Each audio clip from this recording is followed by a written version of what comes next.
Ընկերներ բարև ձեզ։ Խաղաղություն ձեզ։ Երեք Երեմիայի մարգարեությունն էի կարդում 30 կողմ 31 32 եւ այլն։ Գիտեք, մի հատ sense հետաքրքիր փաստ կար, ուզում եի ձեզ ասեի։ Այնտեղ մի ընտանիք կար, որ իրենց հորը խոստում էին արել, որ չեն խմել ոչ արա, ոչ գինի եւ այլն, sense ու իրանց որոշման մեջ հավատարիմ էին ելի, ոնց որ ասում էին չէ, ոչ մեկ որդիները, ոչ մեկ չի խմել, sense որոշում կար իրանց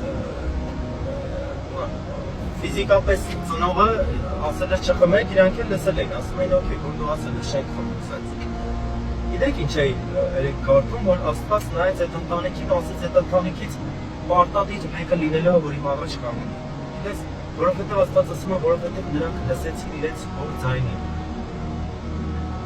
Նայեք ուշադրություն դարձրեք ինչ ասում, լսեցին իրենց հոր ձայնին։ Ընկերներ, Աստված էլ է մեզ կանոններ դնում, ասում է սա մի արեք, սա սենց եւ այլն, էլի, ոնց որ ասում է դա արեք եւ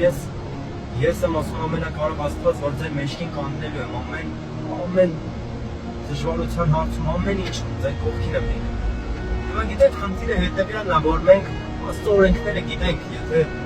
քննենք մեր երկիր իրականում շատ քիչ մարդիկ կլինեն, որ Աստծո օրենքներն ու կանոնակարգը չգիտեն, կամ ինքը ձեզանից մեկը կա, որ չաղլոպարին չգիտեն, հա, ուրիշ բան է, որ գիտի չի ուզում ընդունի կամ չի ուզում դա անի։ Բայց մենք բոլորս էլ գիտենք, այլ Աստծո ձայնին լսելը հենց դա է, հենց այն որոշումն է, որ մենք որոշում ենք կայացնում, որ չենք խախտելու, մենք որոշում ենք կայացնում, որ չենք խմելու։ Դա է ընկերներ, ճշմարտությունն եմ ձեզ ասում։ Դրա համար որոշում կայացրեք Աստծո օրենքի մեջ մնալ։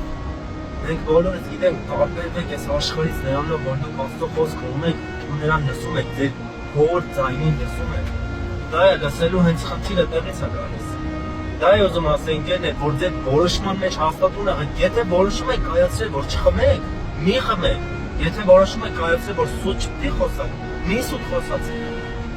Եթե որոշում եք կայացրել, որ պետք է չդավաճանեք, շնության չգնաք, մի գնացեք։ Ինչքան է դա ցանկալի լինի, ձեր հոր խոսքին ականջ դրեք, ընկերներ, այն կենթանի ասում են ամենակարող Աստծուն, որ ստեղծել է երկինքն ու երկիրը, որ մեկը միևնույնը բոլորս կանգնելու ենք մի օր նրա առաջին ու հաշվետվություն տանք։ Հաշվետվություն տանք, թե իմանալով ինչի չարեցինք դա, հա, ինչն էր մեզ ստիպում, միթե մարմնի ինչ-որ հաճույքը կամ ինչ-որ չգիտեմ, ինչ-որ դա ցանկությունը, մարդկային ցանկությունը կարող Աստծո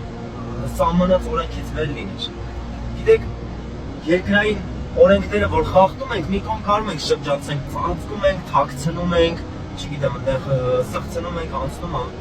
բայց Աստծո օրենքները չենք կարող, ընկերներ, Աստված համբերատար ու բարի Աստված ասում է, ասեմ, երևի սրանք կփոշմանեն, ապաշխարեն ու հետ կդառնան։ Դեք այդ Երեմիայի գլխում նրանց որ կարդում էին, մեկ ասում է ապաշխարեք, ասում է ես ձեզ հետ կընդունեմ։ Ասում է ապաշխարեք, ասում է ես ձեզ տեր կլինեմ, ասում է ձեր մեղքերը կներեմ, ընկերներ։ Հիմա դա է Աստված նայում է մեր սրտին, միթե մենք կարանք ապաշխարենք, ետ դառնանք։ Ու միայն դրանով է որ կարաք Աստծուն զարմացնենք։ Ուրիշ ոչ մի բանով չեք կարող զարմացնել, միայն օրենքը պահելով կարաք Աստծուն զարմացնել։ Դա ճշմարտությունն եմ ձեզ ասում։ Սա է ձեզ ուզում ասեի, թող օրհնված լինեք դուք, ձեր ընտանիքը, ձեր գործերը Հիսուս Քրիստոսի անունով օրհնում եմ ձեզ։ Հավիտյան թող որ օրհնված լինեք դուք ու ձեր սերունդները։ Հանուն Հոր, Որդու եւ Սուրբ Հոգու։ Ամեն։